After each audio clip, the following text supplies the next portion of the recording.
Good morning. My name's Mike Lofstelot, and I'm one of the co-founders at Sagacity Golf in Arizona.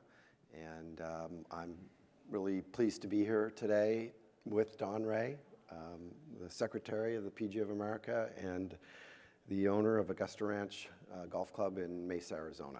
Don? Yeah. Who watched the video from the annual meeting in Wisconsin? Did you watch any of that the presentation Mike gave? No? Good. We got fresh ears, fresh eyes then. So the reason behind PGA Operations Benchmark and the PGA signing a long-term relationship with Sagacity, and right, I didn't know how it was pronounced the first time I saw it either, but it's the tee sheet is, that it's always going to be the #1 revenue source of a golf course, right? I mean, it always will be. Merchandise is great, food and beverage is good if you can make a profit in it, but at the end of the day, it's the tee sheet. And so if we are going to get into dynamic pricing, we're not going to talk about dynamic, we're just assuming you believe in that, right? You've been doing squeezes your whole life, you've been changing prices based on sunset, you've been doing that, but there's the technology out there so that we can kind of mirror what's happening in the airline and rental and hotel industry where there's absolutely time-sensitive people and price-sensitive people. We're assuming you're all in on that. And so now if we get these facilities to submit their data and we can start tracking a group of golf courses, could we actually see who the best in the business are? When I sat on the NGCOA board for 5 years, believe it or not, some of those owners were like, Don, PGA stands for Pro Gone a Lot. I'm like, that's not right. He's out there teaching, she's out there teaching, leaning on a 7-iron, making $1 a minute. I'm like, a good golf professional, a good PGA golf professional is a cost of goods sold. If you invest in us, we keystone you up and make double your money. And that's what we do. But we never really could define that, right? I mean, certainly we could do it by merchandise revenue, maybe even rounds at your facility. But at the end of the day, how are you comparing it? And Mike's got some really good slides, and we'll talk more on that. But I think the power of what we're going to tell you today is, I know a lot of golf professionals out there are very excited when they get some kind of incentive plan on merchandise sales, or maybe even on events or member signups, right? Memberships. But man, where all the money is on the tee sheet. Can we create some incentive-based packages for PGA golf professionals so they can make money as demand goes up? As those prices based on dynamic pricing go up, could we define that? Is there a report that we could show our owners and go, I told you we were here, I showed you last year, you told me you'd give you a percentage of this. This report is from a third party. Yeah, the PGA of America has signed a deal with these guys, but they're a third party, just like the STAR report, the Smith Travel, if you're familiar with that report. That's all that is, right? The hotel industry loves their STAR report. Well, we believe PGA Operations Benchmark is the STAR report for golf. And so the revenue managers in the hotel industry are looking at the STAR report, and they're establishing that they're invaluable to that facility based on what they've done over that past year managing rates. But we've never had that for golf.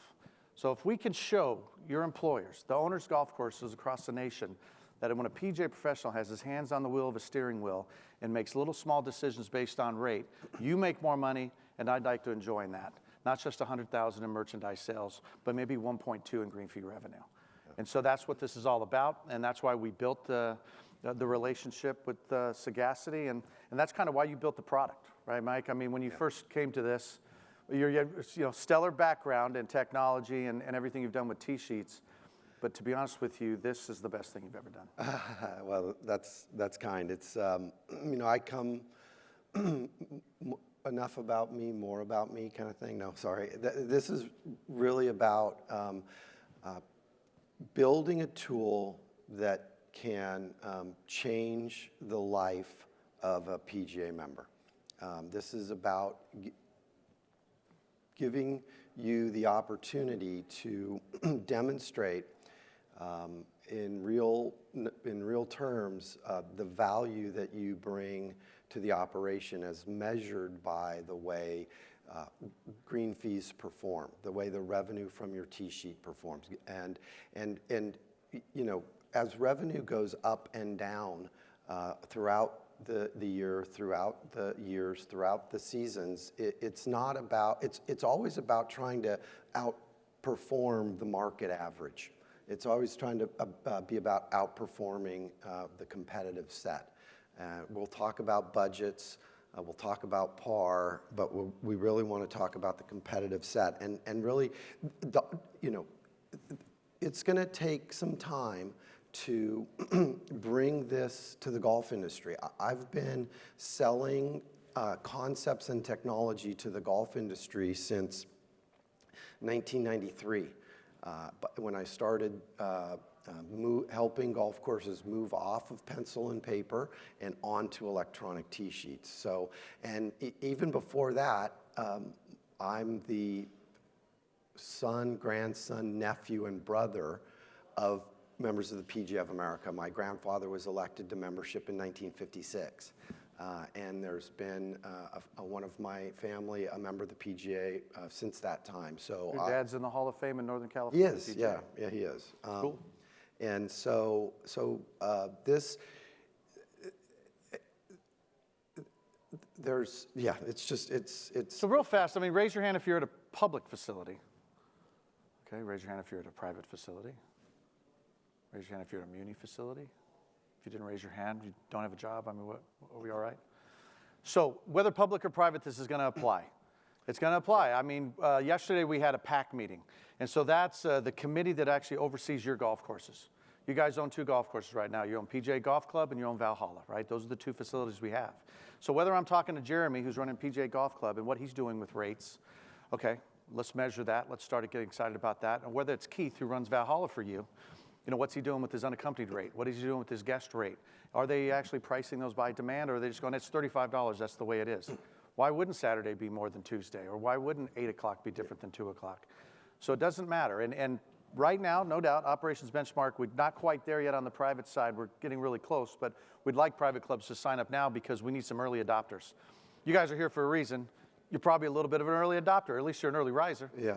Right, and so I think if we can get some people seeing the value of this, the more people that get in the competitive rate set, then you really could price. Because if you really looked at your memberships and said, maybe there is a tie to memberships and what I'm charging for unaccompanied guests, and if unaccompanied guest rate is going up, maybe my memberships would go up because there's a lot of demand, which you all know right now, people are on wait lists across the nation, right? We don't have a problem. But there's still unaccompanied guest rates that golf professionals aren't changing that rate at their private clubs, and they could be. And that money is going into the kitty. You know, and that's helping your members so that there's no assessment. So it's all applicable, and we'll answer those questions as we go through the presentation. We'll touch on 5 things today as we go. Just the report itself, accuracy in collection of the data and how important that is, what the benchmarks are, this concept of you versus the market. And of course, at the end, we really just want you to sign up and get going and start the journey with us. So we talk about eight benchmarks on public golf courses. And you know, the top row really focuses around your tee sheet. The bottom row focuses on kind of revenue per round numbers, getting point of sale data, getting those different revenue centers from your point of sale system in your operation into this report. So your retail, your food and beverage, your driving range, and the other related areas of green fee of revenue. Occupancy, average rate, revenue per available round, those 3 are the kind of the key performance indicators as it relates to green fee revenue, and we'll drill in on that in a bit. Now, the other thing I want to talk about here just a bit is this concept of index and the change percentage. So indexing is nothing more than dividing your number into another number and multiplying it times 100, okay? And really, if you think about it in the golf vernacular, 100 is being even par, right? You're even par with, in this case, the market average. So when you see an index of 107.7, that means, in essence, you're 7.7% above the market average. Okay, so in this case, that 88% occupancy at my facility for this particular month is compared to the market average of 81.7%. Okay, so just that concept alone lets you see, you know, at the rate at which you push golfers through your operation. Okay, and how that stacks up to the competitive set. Okay, in this case, the market. So, and that 1.4, that red arrow pointing down, what that's saying is that your index has dropped 1% over the last month. So that means you lost some market share to the other courses that make up those numbers. Yeah, just think about it like a golf tournament, right? You might be winning the tournament on Friday. On Saturday, you still have a lead, but it's only a 2-shot lead instead of a 5-shot lead. Exactly. If you are in over 100, that means you are winning the tournament in a sense. You are going to make the cut. You are doing better than everybody else in this golf tournament. If you fall below that 100 number, then, well, you might miss the cut. And so can we build a dashboard that's easy to read for anybody that you can show to owner, operator, GM, whoever it is, and go, this is your facility, and this is how you're doing against everybody in the golf tournament? That's right. It's got to be easy. So don't get too hung up on the numbers. You'll learn them as you go. But we've, through all of everything that Michael's done, is said, okay, what are some basic metrics that we all can agree on throughout the industry, golf course owners, club managers, everybody. And if I'm showing that to you and I'm running that facility, am I doing better than everybody else? Yes or no? And if the answer is yes, well, then I need a little bit more in my paycheck. What makes occupancy, you're probably thinking about it right now, occupancy, when you talk about occupancy, you really have to talk about capacity. What's my capacity? How many rounds of golf could I play? When's my first tee time? When's my last tee time? What happens if it rains? What happens in this winter versus the summer, right, in terms of the seasons? So capacity, that's one of the reasons that it takes somebody from outside the industry organizations to come up with something like this, because if you talk to John Easterbrook, he will tell you that we've been talking about, the PGA of America and the leaders have been talking about benchmarking and reporting for quite some time, but we could never agree on how to define capacity.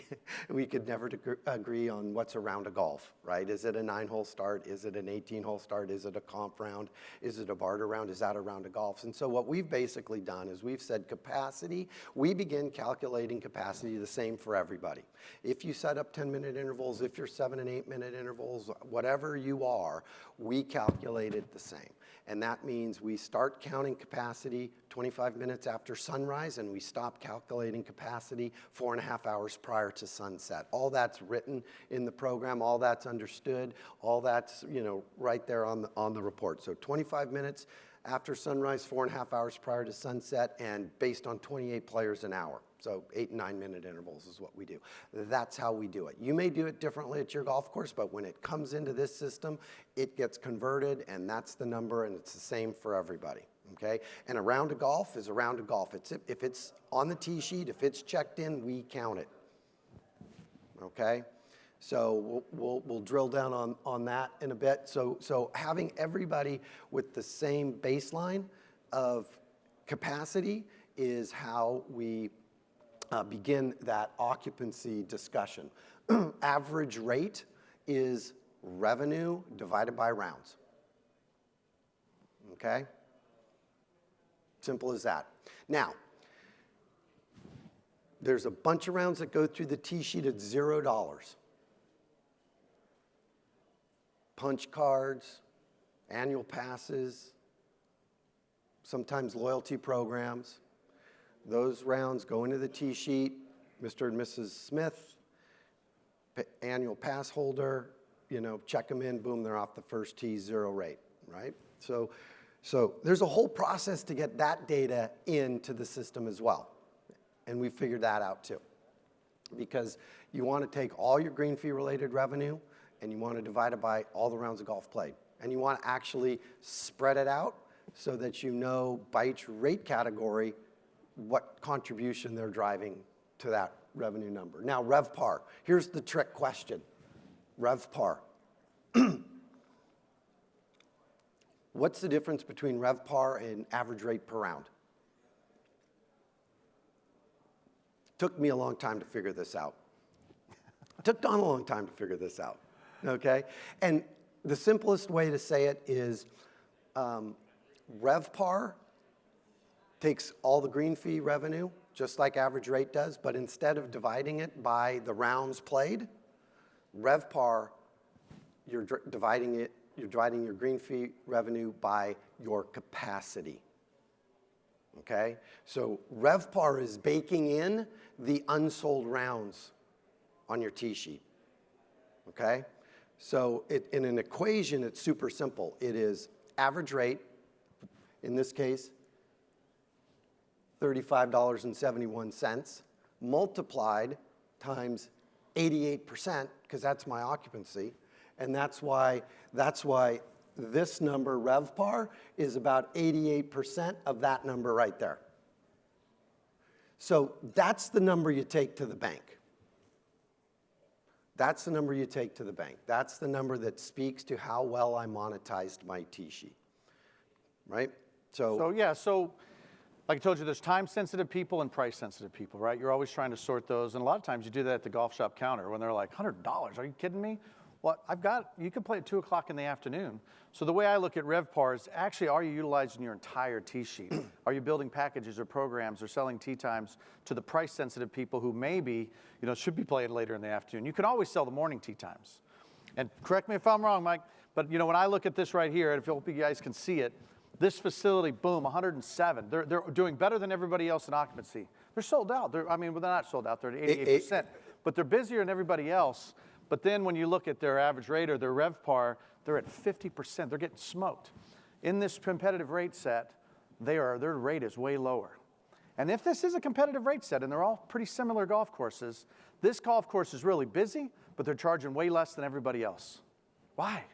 Because they think busy is going to lead into more food and beverage revenue and stuff. Yeah, but you're missing out. Even $3 more a round, times that by 40,000. That's $120,000 a year with no expenses tied to it. Yeah. So when you start incrementally increasing Revpar or ADR, that's what you're actually, the multiplication on that is how many rounds a year are you doing, or maybe how many rounds you're doing that month, right? So what I see like in the Southwest section in my market in Arizona is there's always those golf courses that are sold out. They're like, yeah, we're sold out. I'm like, dude, your rate is so low. Of course you're sold out. You're killing us, right? I mean, if high tides raise all ships, well, then rip tides ground them. And so this is an interesting thing. I think it will educate. It educated me. I found out that my annual pass rounds, my free rounds in a sense, because you get paid with the annual pass, right? Okay, it's good. I got my check for $3,000. But then they're playing all the time. I found out my occupancy was really high, doing a good job, but I was actually a little bit lower than I had expected against my competitive rate set. All right, I need to raise the price of my annual passes. I need to find out what's going on in my high demand tee times so that the people who want to pay more, because they're definitely time sensitive, are playing at those times. Mm-hmm. So these are just like, once again, just think of it as a dashboard. Because everybody's seeing all the spreadsheets, it's confusing. Can I show something, sit down with my owner or my assistant golf professionals and say, these are the metrics that we're measuring. And if we do well on this, we're all gonna make more money. Because Don said that $3 more a round times 40 rounds is $120,000 of free cash going straight to the bottom line as profit. Can I get 10% of that? Because 10% of that is probably way better than getting 5% of the gross margin on merchandise, right? So that's what we're trying to tie into. Small incremental changes in Revpar actually adding up to pure profit, and then the PGA golf professional getting some of that. I want to talk a little bit about the accuracy of the data. This is really the fundamental, this is the entry fee for participating in this type of analysis is the tee sheet really needs to be treated as the gospel, the record of who actually played on my golf course today. And so when people go off the tee, let's check them in. Let's get the group size right. Let's get the fee right. Let's get the amount we collected right. Because what we end up doing is the first thing we do when we start collecting data from golf courses, we take what does the point of sale say in terms of rounds of golf played, and what does the tee sheet say in terms of rounds of golf played. And you would be amazed to know that it's almost always different. It's almost always different. So one of the first places to go to try and begin to instill this kind of responsibility with your staff or on behalf of your owner or yourself is run a tee sheet report for today, run a Z out of the register for today, and look at what you rung in on the point of sale and compare it to what's checked in on the tee sheet. If it's not within 3%, you got to figure out why. You got to figure out why. And if you pull a number, pull a day and you look at it and it matches, then get a little bolder and do it for a week, and then do it for a month. And before you know it, do it for a year. And task somebody in your operation to do this every day. You've heard the adage, garbage in, garbage out. If you put garbage in the machine, you are gonna get garbage out. You will not, you are selling yourself short. And I realize everybody has a lot to do. This is, you all are in a very complex, multifaceted business that comes at you from every direction every day, okay? But the good operators will understand this, make this part of their DNA, and they'll make sure that what the T-sheet says, the point of sale says. Because when you do that, you get good, you get good information, you get trusted information, information you can base decisions on, information you can share with ownership and staff, and that's it. You know, because that's the basis of the learning that you start to experience and the trust you get in the numbers and the decisions you start to make, and you can see it move the ball. So with PGA Operations Benchmark, when you submit your data, you'll see a little button up there in the upper right-hand corner. If the check mark is green, your numbers are good. If there is that little needs attention sign, your numbers need to be looked at. You know, it's like, wow, that's a lot of work. Well, that's exactly why we signed the deal with Sagacity, right? If you go to pgaob.org and you sign up your facility, I mean, there's a lot of T-sheets, you just get the data automatically. There's some that can auto-generate and send an email to somebody. You can use that data. And so it's going to be easy. They're going to walk you through it. If it's off, they're going to say, hey, you need to look at this a little bit. Isn't it interesting to me that back in the day when there were paper T-sheets, that's the final thing you did at the end of the day is took your paper T-sheet and made sure that it lined up with the cigar box so all the money was in. But then all of a sudden technology got us a little lazy and things aren't lining up. And I equate it to this. If I'm just working in a golf shop and I'm selling merchandise and then Don says we're doing a physical inventory every month and we're counting everything, they're counting stuff, but not as well as I would count it because it's mine. When we owned golf shops back in the day, and hopefully some of you still do, when we owned that merchandise, physical inventory was a big deal. I wanted to know what was old. I want to know what was missing. Why are there always 5 dozen Pro V1 dozen missing? Why? 5 dozen every month. That's a lot of money.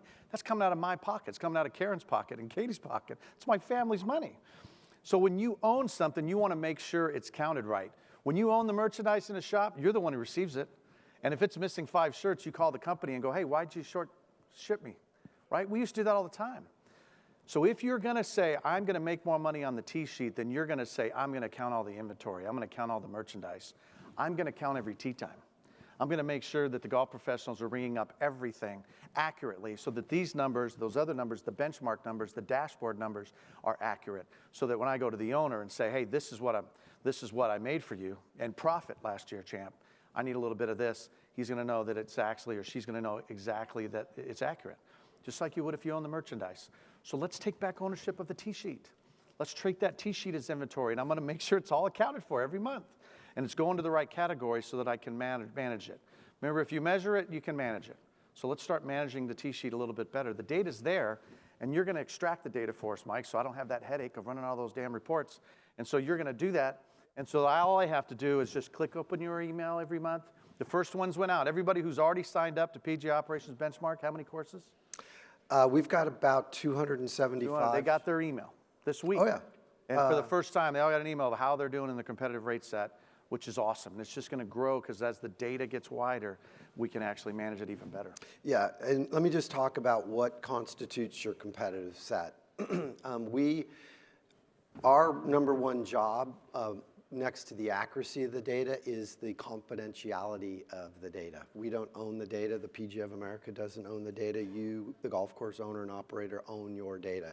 You're choosing to share it with us. We take responsibility for it, and our job is not to expose it in the course of doing this operation. So we have a minimum of 5 golf courses that are required to be in a set of data. So if you're one of the early adopters in your market and you see the report and it says, oh, there's not enough data, click out one level. So we go from the market, then we go up to the state. If there's not 5 courses in the state, then you still have to make one more click to look at the national number. So you can see national numbers, but as we expand and gain more participation, you start to see down, down, down right into your market level. You have also the ability to dynamically change between not only geographically market, state, national, but you also have the ability to change between price points. And as we expand the list of participants, what we do is we split the market into thirds: top third, mid third, bottom third. And so you can see where you stand. That your relative position is going to change as more courses come on and we get a broader breadth of participation. So that starts to change. And then we have, based on National Golf Foundation data, we've got facility type, right? We've got daily fee, resort, and military municipal. So we've got 3 types of facility types. So all that stuff's in there. There's lots of ways to slice and dice it. There's a simple button to push to print it out. So we've made it so you can hit a button, print it, fires up an Adobe PDF. You hit the button, print it out. It's on one nice page. You can take it, pass it around, use it how you want. But the data, you're only seeing your data compared to the market averages. Okay, nobody's seeing your data. Don, nor nobody. No. And what I like about this too is, if we're playing in a golf tournament, and I'm a really good golfer, I'm not, but we all would like to play a little better. Than he but I mean, we're all PGA golf professionals. But the more people that play in the tournament, the more money I have a chance to win, right? And that's how I look at the data. Once you get into this, and maybe your competitive rate set's not as much as you'd like it to be, you need more courses, we're gonna expect you to do this too. Reach out to those courses, say, why aren't you getting on this? You've got a PGA membership facility. This is free of charge. It doesn't cost you $1. Yeah. So why wouldn't you get it? Because the more data I get, if I'm the best performing facility in that market, it's gonna clearly show that I'm the best facility in that market. So then I can go to my owner and go, I'm beating everybody. I'm not beating just 2 courses. Here's the competitive rate set. I'm beating courses that are actually charging more than I am. Look what I'm doing for you, Mr. Owner. And remember, $2 increase is a big deal when you're doing 40,000 rounds a year. One thing we haven't talked about yet is this concept of direct bookings. How do people arrive booked on your tee sheet? Do they call you over the phone? Do they visit your website? Do they book it on your app, mobile app? Are you subscribing to a call center and you've got some rounds coming through your call center? How much of your rounds are coming through the third-party marketplace like GolfNow and teeoff.com or Supreme? So that stuff is in the data as well, and that direct booking thing is an interesting topic. And it's starting to bring visibility into that for golf course operators. And when you really get, we could spend a whole session talking about that and about feeling empowered as a golf course operator in your relationship with your technology or your marketing provider. And so often courses and managers feel like they don't have choice because they see the numbers that are being presented to them in terms of how many rounds of golf we're delivering to you and whatnot. And so we've helped golf courses make it more of help them feel more really empowered in that relationship. And there's really simple techniques that you can do to take more control of that relationship in terms of growing your direct to customer bookings. And so this is one key performance indicator that measures that against the market. Yeah, and like I said, if you can measure it, you can manage it. What I like about the direct billing is the cost of capturing something, right? There's a cost to that. But if it's already my tee sheet, I've already built my website, I've already built it. So anybody who books through my website, really there's no cost to that other than the cost of my website. But if it's coming through a third-party provider, there's probably a cost to that. It could be a commission, it could be a barter round, whatever that is. So the more rounds you do direct booking, direct to consumer, that's what everybody's doing now, right? The more you're doing that, that means actually there's less cost to capturing those customers than your third-party providers. So certainly third-party values have a tremendous amount of value because they can market with money that you and I don't have. But there's still a cost to it. So let's measure that and make sure that we're getting people to directly book, especially if they're not new customers. I mean, if they're current customers, they should be booking direct with you, whether on call, click, or come by, right? I mean, they got to be booking direct, and you got to measure that. And that's why I'm glad you added that, you know, because I look at the channel mix all the time to see what's going on. Yeah, yeah. And not to say that 100% is good either, right? There's, you know, look at your third-party relationship as a new customer acquisition tool, right? It's a new customer acquisition tool. When they come through the door, you need to greet them, you need to make them feel welcome, you need to acknowledge where they came from, and you need to encourage them to come direct next time. That's the job, okay? All right, this is all about a leaderboard. I'm not gonna spend a lot of time here, but I always like to say, we're all competitive. We all grew up playing the game, a lot of us. We all posted our score, right? When you walk off the green and you just shot 72, right? You don't really know how well you played until you get to see your score on the leaderboard, right? You know, when Don likes to talk about par, budget is par. But, you know, now for 2 years, 18 months, going into, you know, almost 2 years now, post-COVID, right? The COVID boom, and what it's meant to golf. I mean, par actually just got raised, if you will, right? You now actually have a budget that's higher. You know, people are like, what am I going to do? How am I going to budget? You know, what's going to happen? And so your budget is in essence what par is, and really your performance and your index against your market or your competitive set is where you sit on the leaderboard, right? And it's, did I hit fairways? Did I hit greens? Did I have sand saves, right? What was my average rate? What was my occupancy? What was my Revpar? Same concepts, right? Same concepts. This is, I mean, to me, this is the most, go back, that slide's really critical. I mean, to me, a budget is the PAT. Here's a target score, you got to shoot it. If you don't get there, you don't get there. And if it's bad weather on the day you play your PAT, sorry, don't know what to tell you.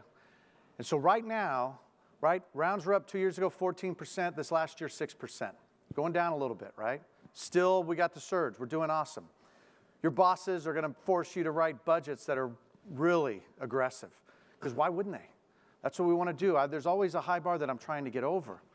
But what if something happens? I mean, I'm not more worried. Let me finish my thought. But I'm not so worried about, you know, when downtimes and can I prove that I'm a good operator in the downtimes. Right now, there's budgets that are being written, and they're going to be really hard to get because it's going to go down a little bit, right? Even when we get past this COVID thing.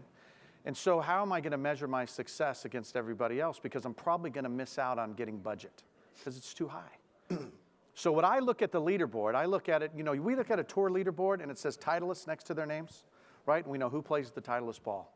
What if in your competitive rate set, imagine that, or what if in a state, or what if in a country, we had a leaderboard of every golf course, and next to that golf course, so, you know, it could be anonymous or whatever it might be. I know we wanted anonymous. Let's just say it's an anonymous number, but it's got the PGA logo next to it because a PGA professional runs that facility. And that leaderboard's got all kinds of golf courses on it, but the majority, the top 10, all say PGA, PGA, PGA, PGA. Does that give a career consultant the power to go in to get a job and say, have you seen the leaderboard of golf? When we're talking about rate, occupancy, direct bookings, Revpar, these things like that. PGA professionals are clearly outperforming non-PGA professionals. So the leaderboard's the most important thing. Because at the end of the day, if you shoot 85, you're like, Don, how did you shoot 85? Hey man, everybody else shot 88. I won by 3. Yeah. But your boss will, they're gonna be on you if you shoot 85. How can you be 13 over? What were you thinking? Dude, I beat the field by 3. I should get a raise this year. What are you talking about? But if we're a PAT, it doesn't matter. That's a budget. So how do we, this is what I'm excited about more than anything else that we're going to talk about today, certainly tying compensation to this, but finally saying I'm outperforming my competitive rate set, whether it's a great and everybody's shooting 68, but I'm shooting 65, or everybody's shooting 88 and I'm shooting 85. I just want to beat the competition because I'm proving my value to that facility. Yeah. I think the PGA Operations Benchmark helps you defend your budget, right? When you're being tasked to grow revenue, and if you can say, listen, here's where I sit in the market, here's the reality of where we are, so something's got to give. My dad used to always tell me all bets are won and lost on the first tee. They're all, and the same thing goes for the budget, right? And too often, budget kind of washes over people. Budget, it gets applied to you. You've got to having data, having market level data helps you defend your budget. All right, we'll keep going. So next level stuff, okay, is the categorization of the rounds of golf played, the mix of golf played. And next level stuff are these things called power hours. And we'll just touch on this a little bit, okay? So getting everybody, another interesting exercise is to look at hundreds of golf courses, tee sheet information. And you begin to realize that, oh my gosh, how does anybody do any analysis out of this information when you realize that I've got 137 different fee types on my tee sheet? I mean, just think about that for a minute, right? We've mapped and organized about 88,000 different fee names in the course of our process, right? So we break them down into these five, five kind of super categories, if you will.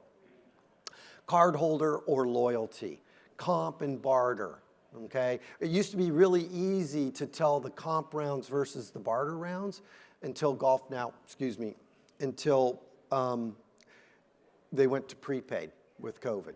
Now it's super hard to check the difference between the comp rounds the barter rounds that you're providing versus the prepaid rounds that are coming in from the same source. So if you've got that situation at your golf course, make sure you have a dedicated fee name for the barter rounds. And make sure you have a different fee name for the paid rounds, the prepaid rounds. That's a little trick there to learn. Groups and packages. Typically, groups and packages are your highest yielding rounds of golf. They're the highest yielding category. Member play in the public world is annual passes, prepaid annual passes. Public and promo, that's the transient golfer, if you will, at your golf course. They come from the third-party marketplace. They shop around. They really haven't settled in to be a loyal customer of you. So those five categories are really the super categories. And no matter how many different fee names you have in your tee sheet, one of them maps to one of these five. Okay, and being able to get all of this information into kind of five digestible groups helps with the next level of analytics that you may not be interested in your career.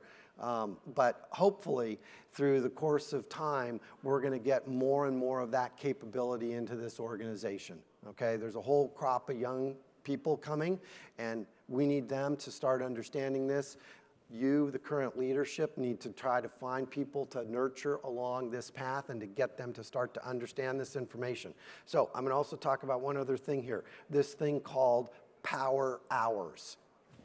The other thing that we've learned throughout this journey is 50% of your revenue comes from 20% of your tee times. It's the 50-20 rule. 50% of your revenue comes from 20% of your tee times. Okay? And what we really need to do is we really need to know what those power hours are, and we need to focus on them and make sure that we're not letting leaks suck some of the revenue opportunity out of this platform. Okay, and let's just look at this for a minute. How are we doing on time? We got 10 minutes? Is it 45 minutes or an hour? What are we done at 9:30 or 9:15? I should probably know that. We're 9:30, right? Yeah, 9:30. okay. Oh, we got time. We're good. 20 Okay. 21. So this is basically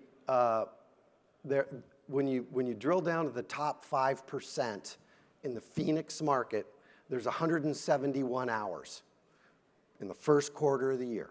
There's 171 hours that represent the top 5% of the revenue contributed to tee times throughout the course of the year. There's basically 3,000 hours in a 12-month market, right? 30 days a month, 10 hours a day. Those are the hours. 171 of the most lucrative come this time of the year. And look at the market breakdown over here, okay? Look at the market breakdown. So 5% of the rounds of golf that are played in the busiest hours of the first quarter in Arizona are comp and barter. Does anybody see a problem with that?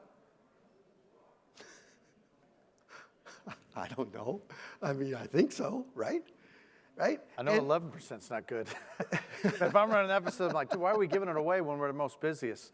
You know, this is kind of a thought change in a little bit. I remember, you know, back in the day, it was like, okay, we've got some times that we can't sell. How do we sell times we can't sell? Let's add hot dogs, let's have sleeves of balls, let's do packaging. But meanwhile, those 20% of the tee times that are driving half of your revenue, you're just letting them sit. And they're selling. If you just manage that 20% of your tee times, don't worry about hot dog tee times on July 4th in Phoenix, Arizona. Focus on those 100 days, January through April, and make sure I get $2 more around then. When the demand is there, and I probably can increase it, I can increase my rate. Why wouldn't I focus on that? Yeah. Instead, we always try to sell the times that are hard to sell instead of focusing on making more money on the times we know we're going to sell, because everybody's busy. Phoenix Open week in Phoenix. Yeah. So that's just this. I mean, 11% of the times that you are going to sell, you sold them anyways. Whether you're giving it away in barter or your staff's giving it away on putting in gift certificate code that doesn't exist because it's their buddy. If you're not tracking that, 11% of the most important times. And this goes back to me. This goes back to where's the incentive in the operation? To me, it's misplaced incentive, and this is an opportunity for leadership to start to, move the focus around on what's important in my golf course. Don said it. The tee sheet it's the engine that drives the whole machine. Right, 80% of your revenue is coming out of your tee sheet. And here are the busiest hours, of that 80%, and how are we filling it? And the ability to say, that mix, hey, 82% of my play comes at $89.26. Guess what? I'm doing more than the market is as a percentage, but I'm doing it at $30 less, $25 less than what the market's doing it. So you start, and the easiest place to look for this stuff is comp barter. That's the start. Card holder and member. Those are the people that really have the best deal with you. Okay, so let's start looking at that and making sure that it aligns with what our objectives are. I'm going to do a session this afternoon that's going to dig into that. So we'll talk in great depth about that. So when I talk about ways to tie your compensation or compensation at your facility of others to the tee sheet performance, let's just start with getting the data right. Getting the data right, okay? And the way I learned about variable compensation is, hey, here's my base pay. Here's my salary. Here's my base pay, whatever it is. And I'm going to set aside 5%, 10%, 20%, 25%, whatever that is. So if I make $50,000 a year and I'm going to do a 10% incentive thing, I'm going to put $5,000 in an incentive pool over here. And I'm going to break it down between some objectives. Okay? And let's say that, hey, I'm going to give you 20% of that incentive pay is going to be based on getting these numbers right. Let's look at it. Let's look at it, and I'll pay whatever. Let's look at it quarterly. Let's look at it monthly. Let's look at it. Let's get it right. Because that's the entry fee to starting to do the real important work of moving the needle. You got to have the data right. So let's make some of that compensation tied to accuracy in the data. Growing Revpar is what you're trying to do, okay? And there are easy ways to grow Revpar, starting by understanding how many rounds are going off free. Let's just start there, okay? And when are they playing? All right? We all know that golf is basically half full, right? When you spread it out across the year, your factory runs between 48 and 65% occupied. There's plenty of open space to get some free rounds out on the golf course, but let's make sure they're not in the power hours. Loyalty programs totally need to be looked at. and you got to start attributing the revenue that you collect for the program itself, or the revenue that you collect for the annual pass program. You got to start amortizing that and spreading it across the rounds that play. Okay, and that's more work. I get it. It's more work. We do that. We help. We have a free report, of course, but we also have this simple paid version for $100 a month. That's when you start making the investment in what moving the needle is. And so, looking at loyalty programs, looking at your annual pass programs, those 3 buckets right there, comp and barter. I mean, that's it. That's what's going to really start to move the needle. There's some low-hanging fruit there. It's not too late if you're in a seasonal market to look at that stuff and make some decisions. I know probably you started selling your annual passes at the end of last season. I know that annual passes mean a lot from a cash flow perspective, and I know that it's super competitive. We've started to break ground in Michigan, where I'm not an expert on Michigan. I've been around a lot of markets for a lot of years, but I used to go to Michigan, and I used to hear people say, I can't change my green fee by $1 because people are going to go to another golf course. Okay, and there are people that are our customers in that market that have completely changed their outlook because of they took responsibility for the product they're putting on. They understand, and again, when you start to digress for a second into yield management or variable pricing or whatever you want to call it, that has to go through the whole organization, right? Because so often it gets thwarted at the counter, okay? Because your frontline personnel gets in a conflict with somebody about price. And if you don't give that person the tools to help explain why you're doing it, how it works, this, that, and the other thing, then you're not flowing the whole concept downstream. So it's leadership up here, it's your golf shop staff here, it's your food and beverage people, it's your outside service people, it's your player assistant on the course. Having everybody kind of bought into that concept is what helps move the needle, okay? And golfers are consumers just like we're consumers. We've paid surge pricing on Uber or Lyft, right? We've paid seat prices for, when the Yankees are in town or the New England Patriots come to town. We know that there's a variability to price. Yeah, here's what I'm really worried about is since 9/11, right, there's been some spikes of some good rounds in revenue, but it's been kind of tough. A lot of our golf professionals that are working right now, they've only lived through this time of trying to buy loyalty. Whether it's an annual pass, a loyalty card, whether it's a merchandise discount, we're trying to get loyalty because we're like, at least that's guaranteed money. I want to have the most loyal customers, and certainly you do. I'd rather you not commoditize that through price. I'd rather you do that through a PGA professional building a relationship because you know the names of their kids and their wives and their favorite football team. But the assistant golf professionals right now, they're really busy. They've never seen this before in their lives. And they're putting in starter times on your tee sheet right now, and you don't even know it. They're putting in a fake name because they're busy, and everybody's moaning about pace of play. So they're putting in starter times, I guarantee, because they're not incentivized. Their day is easier if they have a starter time. And so they don't get any extra money out, so why manage it? Man, they're making sure if they got a merchandise discount that it's a fancy or a basic shirt getting rung in properly. But they're taking it easy right now because they've never seen this before. So they don't understand wait lists. They've never had a wait list in their life. And now they've got to somehow manage that. They don't even know what that means. Some of our customers don't even know what wait lists are. Threesomes are going out instead of foursomes. They aren't combining them at the starter stand because it's kind of stressful. Back in the day, it was easy. You were wide open. People were coming on. Now you've got to shuffle tables. So I'm really worried that the assistant golf professionals right now are like, man, it's way too busy. We've got to put starter times in. Don, we've got to do this. No. Dude, that's affecting us and how much money we make because, once again, incrementally, I'm at $30. Say I'm at Augusta Ranch, I'm at $30. That's my average rate. And I get it up 5%, right? That's $1.50. $1.50 times 40,000 rounds, right? Or we got $60,000 of free money. There's a book called The 1% Windfall. And through all commerce, it doesn't matter. If you raise your average fee or Revpar by 1%, it becomes a 10% jump in profit. 10%. Because there's no expense tied to it. So I'm telling you right now, watch what's going on. And if you're a fast starter, you're here as an early riser, looking at your tee sheet and go, man, we've got to do a better job. Someone's sliding in starter times on us. Why don't we do a better job at pace of play? Maybe we hire more people, one person to do the front 9 and one to do the back 9, so that pace of play is better and I'm not running out of carts, instead of them sliding in a little starter time on me, which is costing me $300.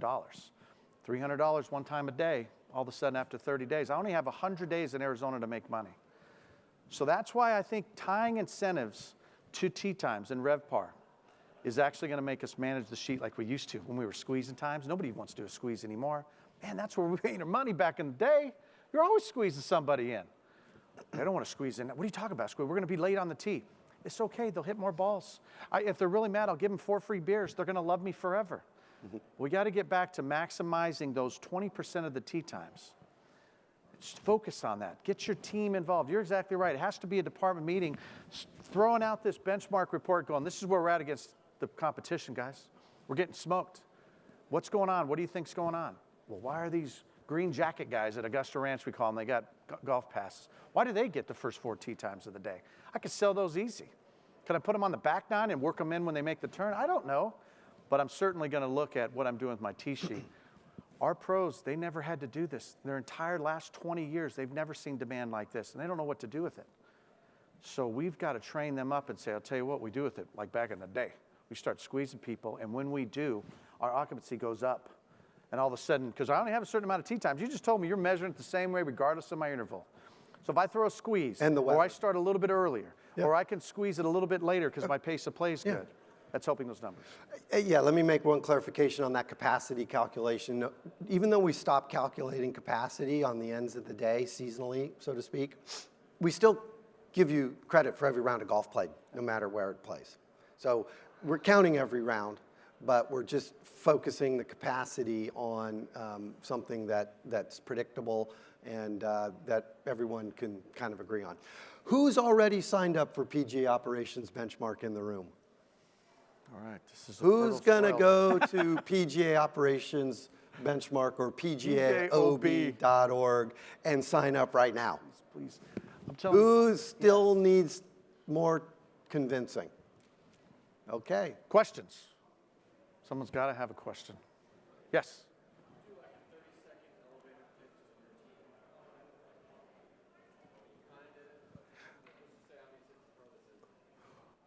Cue the video, Cliff. We have a video. All right, well, is this 30 seconds? It might be 60, but it's better than we'll do. I admit this last year was the best year for golf we've seen in a long time, but everyone else had a great year too. How do I know how our performance stacks up to the market? How does my facility truly perform? Even with my detailed knowledge of my business performance, how can I use information and make better informed decisions to improve operations and grow revenue? To answer these questions, golf course owners and operators are turning to PGA Operations Benchmark by Sagacity Golf. Sign up, easily share data from your software system, and you'll instantly gain access to many different data points that are 100% anonymous and confidential, including 8 national, state, and market level benchmarks, a true demand earnings estimate, revenue breakdowns, and comparisons of tee sheets and point of sale data. Plus, no hidden fees or trial periods that expire. The PGA of America and Sagacity Golf provide this service for free. Participating PGA members can even earn up to 7 MSR credits each year. So, what are you waiting for? PGA Operations Benchmark. Let data drive your decisions. You know what I'd say, answer to your question, is I think a lot of our golf professionals, the entrepreneurism has been driven out of them, right? They're all about salaries and cell phones now. Do I get a free cell phone? Do I get salary? Now they're not liking that salary decision because they're working 70 hours a week and they're only getting paid the same they were getting before. They're not even thinking about incentives. Man, back in the day, that's all we thought about. Give me a base, and then give me the carts, give me the driving range, give me the merchandise, and I will amaze you at what I can do.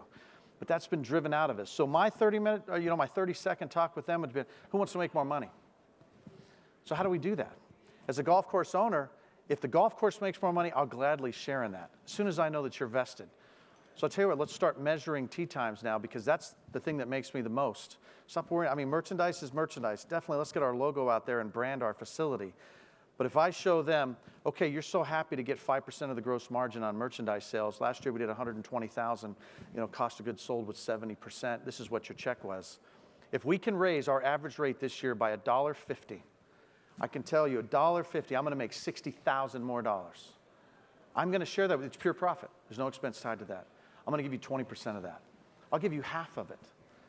I mean, I don't know how far it can go. You take it by facility, but if that's free cash, it's free profit.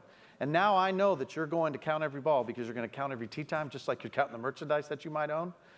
You're going to start managing it, because we're showing you how to measure it. I think that's what I would tell them. I said, guys, the wool's been, or the blanket's been pulled over our eyes a little bit, going, you want salaries and cell phones. No, you don't. You want a base and you want incentives. Because right now, where we're really getting beat is that we don't have a lot of incentives on rounds of golf and revenue. So we're killing it in the industry right now, but we're getting killed as a pro because we're working so much, because we were never tied to the upside, because we were afraid of it. Well, let's get tied to the upside. We're defining it now that can't be argued. It's not me saying, hey, boss, we had a good year. No, boss, check out this report, Sagacity, Benchmark, PGA Operations Benchmark. Clearly killing it. Remember we talked about a year ago, you'd give me half of the profit based on what the uptick was based on the last 3 years? I need a check for $15K. My 15-second pitch is, if you want to control your future, you're going to know these numbers. If you want to be able to control your future, if you want to be able to have the job you want, get paid what you want, what you think you're worth, be able to have the ability and the freedom to and the wealth to get married, have a family, buy a house, say, put kids through college, you're going to know these numbers.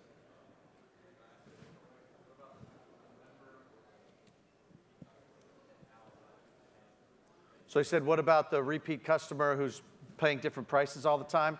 Listen, if you book early, you get a better price. I mean, Southwest Airlines built a business on it, right? So when they come to me and they're like, Don, I paid $49 yesterday, today it's $51. You should have booked earlier, bro. And if you don't like it, I got a time for you. You seem to be a price-sensitive person. Well, if you play 30 minutes later, get outside of those 20% of the tee times, right? If I get you outside, I'll give that to some price-sensitive people. But that 20%, those are going to be time-sensitive people. They got to play that time because they got to get home before soccer practice, whatever it might be. So definitely we get that all the time, and it's only $1 more. And I go, really, you're complaining about $1? Book 2 weeks farther in advance, and you'll get what you want. Okay, but this is it. I can sell 8 o'clock. I mean, that literally happens at Augusta Ranch all the time. I mean, 808, $75. Don, you got to be kidding me. Last week it was $65. Last week you played at 9 o'clock. You tried to play at 8. I'm going to hammer you. I'm sorry. You seem to be a price-sensitive person. Let me move you to a time for you that makes you really happy. It's okay. Everybody's been doing it. We just been lax on it. But yeah, it's okay. But you are selling them, listen, I love your loyalty. And so if you book in advance, I'm going to give you my best price. I'm never giving my best price at the last minute again, because that gives the best price to the people who could care less. They're the coupon clippers of the world. You show me loyalty, I'll show you loyalty too, and that's what, once again, Southwest Airlines. It's interesting to listen to you. You're a motivator. I mean, I don't need that. But you're a motivator. Well, it helps for the recording. Let him put that in front of it. It helps, yeah, so we know what the question is. Like I said, you're a motivator. I sit here and listen to you. I'm a general manager at a private golf facility. And it's difficult for us to do a lot of things that you're talking about. Yeah. But, you know, in the public side, it's interesting you're aggressive. You're going to get your employees to do what they need to do. You look like you'd want to work for you. And that's exciting, because people want to know that you care and you're going to do everything you can to help them financially. Yeah. As a private club, some of these things, it's impossible for me, a GM, to go to my director of golf and say, I want you to track every given round, because they're members. And so it's a different conversation. I don't want to confuse you, but it's just like, where does a private club go with this? Me as a GM to go to my director of golf and say, there's some benefits here, but is it going to apply to us? We're actually putting together the list of PGA members at private facilities, where we're going to interview them and understand what key performance indicators are important to you, and how to go get them. So we're going to try to get it right. But what I would do, to me, the relationship between public and private in your market, I think if you've got broad participation in PGA Operations Benchmark on the public side, and you start to see the occupancies that the public courses are driving, and you start to see the average rate and the revenue that the public courses are driving, it's going to help inform you on what your guest policy is, what your guest pricing is, just what your access is for your members, right?